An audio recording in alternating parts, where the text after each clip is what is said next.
You, John Fitzgerald Kennedy, do solemnly swear. I, John Fitzgerald Kennedy, do solemnly swear. That you will faithfully execute the office of President of the United States. That I will faithfully execute the office of President of the United States. And will, to the best of your ability. And will, to the best of my ability. Preserve, protect, and defend the Constitution of the United States. Preserve, protect, and defend the Constitution of the United States. So help you God. So help me God.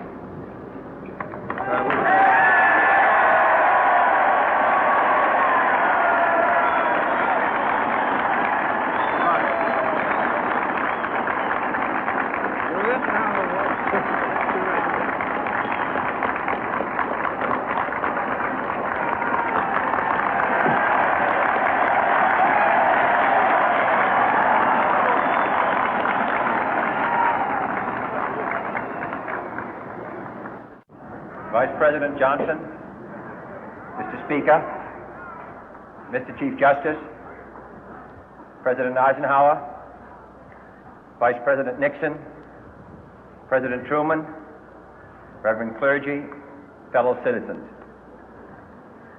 We observe today not a victory of party, but a celebration of freedom, symbolizing an end as well as a beginning, signifying renewal as well as change.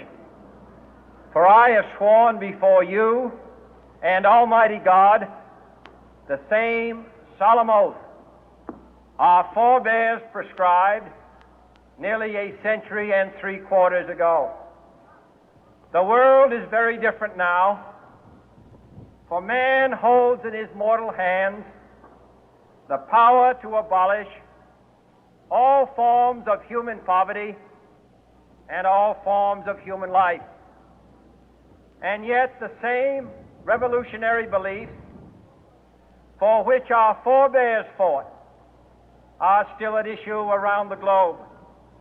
The belief that the rights of man come not from the generosity of the state, but from the hand of God. We dare not forget today that we are the heirs of that first revolution. Let the word go forth from this time and place to friend and foe alike that the torch has been passed to a new generation of Americans born in this century, tempered by war, disciplined by a hard and bitter peace, proud of our ancient heritage, and unwilling to witness or permit the slow undoing of those human rights to which this nation has always been committed and to which we are committed today at home and around the world.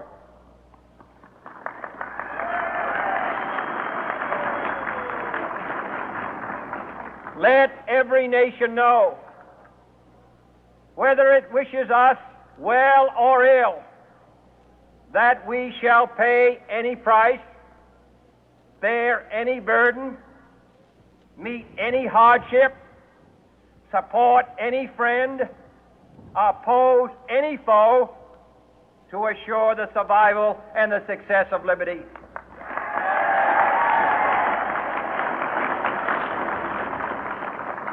This much we pledge and more. To those old allies whose cultural and spiritual origins we share, we pledge the loyalty of faithful friends. United, there is little we cannot do in a host of cooperative ventures. Divided, there is little we can do, for we dare not meet a powerful challenge at odds and split asunder. To those new states whom we welcome to the ranks of the free, we pledge our word that one form of colonial control shall not have passed away, merely to be replaced by a far more iron tyranny. We shall not always expect to find them supporting our view, but we shall always hope to find them strongly supporting their own freedom, and to remember that in the past, those who foolishly sought power by riding the back of the tiger ended up inside.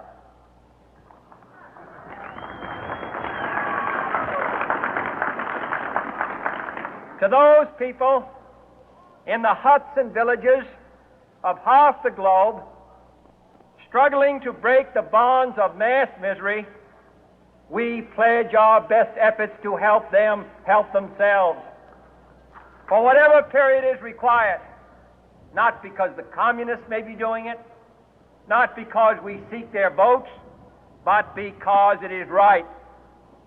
If a free society cannot help the many who are poor, it cannot save the few who are rich.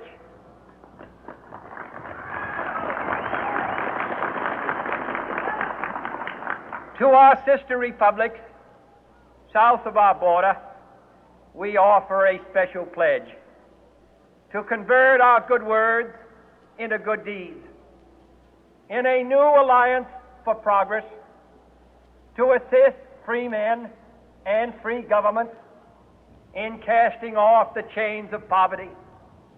But this peaceful revolution of hope cannot become the prey of hostile powers.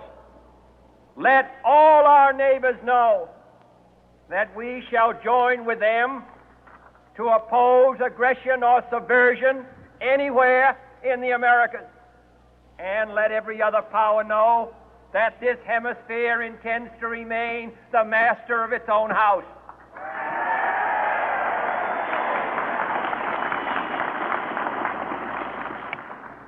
To that World Assembly of Sovereign States, the United Nations, our last best hope, in an age where the instruments of war have far outpaced the instruments of peace, we renew our pledge of support to prevent it from becoming merely a forum for invective, to strengthen its shield of the new and the weak, and to enlarge the area in which its writ may run.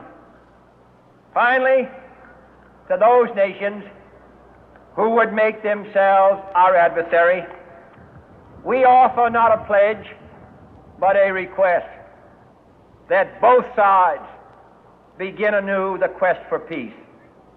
Before the dark powers of destruction, unleashed by science, engulf all humanity in planned or accidental self-destruction, we dare not tempt them with weakness, for only when our arms are sufficient beyond doubt can we be certain beyond doubt that they will never be employed. But neither can two great and powerful groups of nations take comfort from our present course, both sides overburdened by the cost of modern weapons, both rightly alarmed by the steady spread of the deadly atom, yet both racing to alter that uncertain balance of terror that stays the hand of mankind's final war. So let us begin anew, remembering on both sides that civility is not a sign of weakness, and sincerity is always subject to proof. Let us never negotiate out of fear, but let us never fear to negotiate.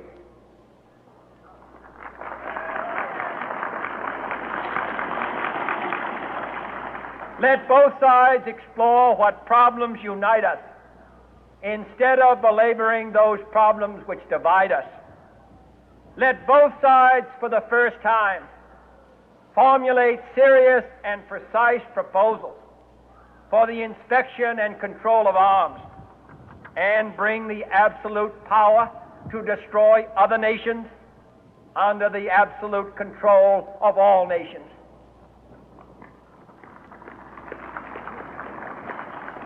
Let both sides seek to invoke the wonders of science instead of its terrors.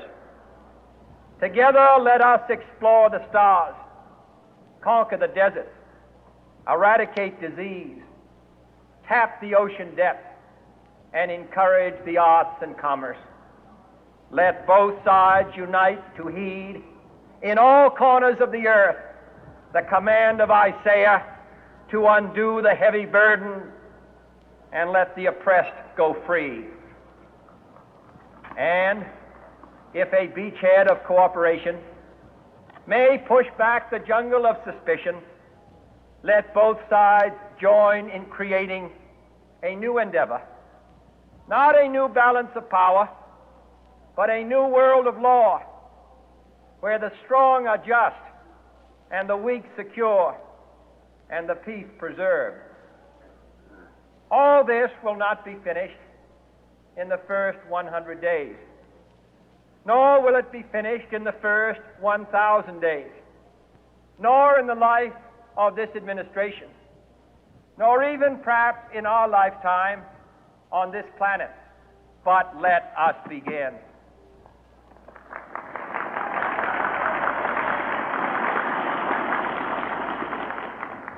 In your hands, my fellow citizens, more than mine, will rest the final success or failure of our course.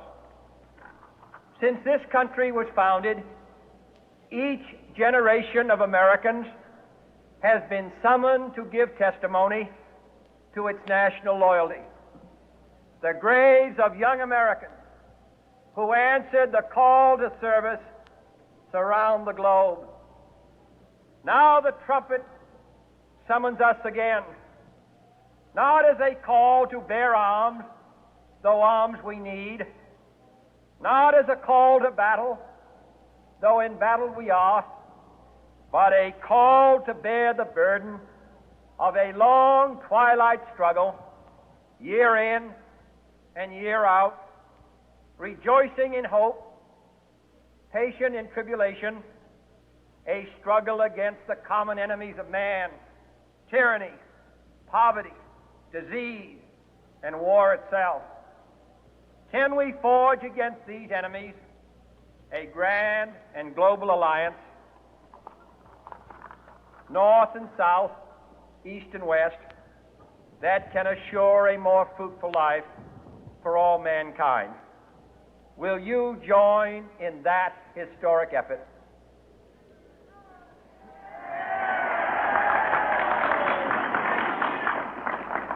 In the long history of the world, only a few generations have been granted the role of defending freedom in its hour of maximum danger. I do not shrink from this responsibility. I welcome it.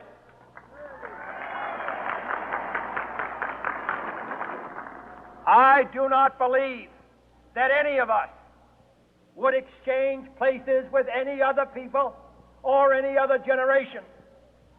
The energy, the faith, the devotion which we bring to this endeavor will light our country and all who serve it.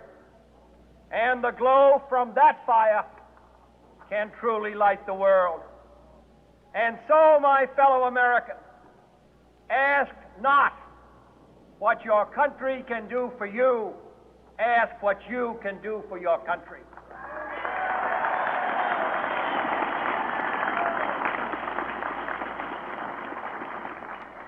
My fellow citizens of the world, ask not what America will do for you, but what together we can do for the freedom of man.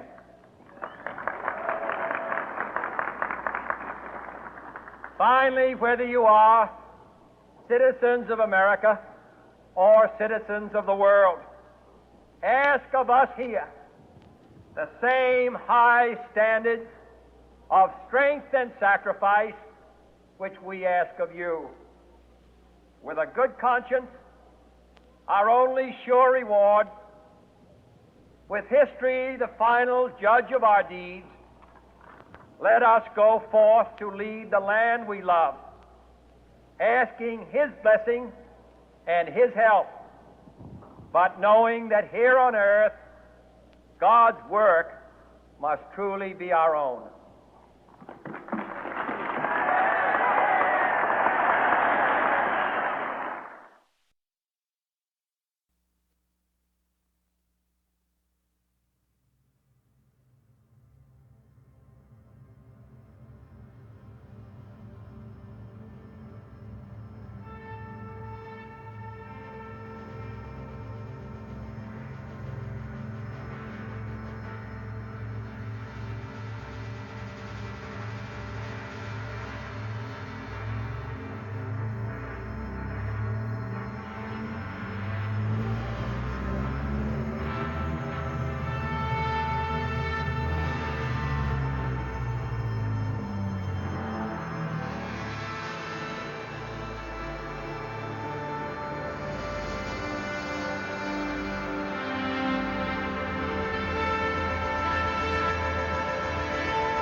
ተወዲያ ብኸመ ይኹን ከር ስለ ዘይንኽእል ስለዚህ ናይ ካቢኔ ዝብል ሕዝቲ ግዜያዊ ምሕዳር 50 ክድምሮ ሓደ ናይ ሕወሓት እዩ በቃ ስለዚ የለኹም ካብ ጻሕ ጀሚርኩም ኢልና ንሕና ሕዘይነ ውጭን ንኽእል ኢና ግን በቲ ተኣሽሙና ማለት ንኣና ይውክሉን ከምኡ ኢልና ዲና ንከይተልካና ከምኡ ኢልና ይንኸድን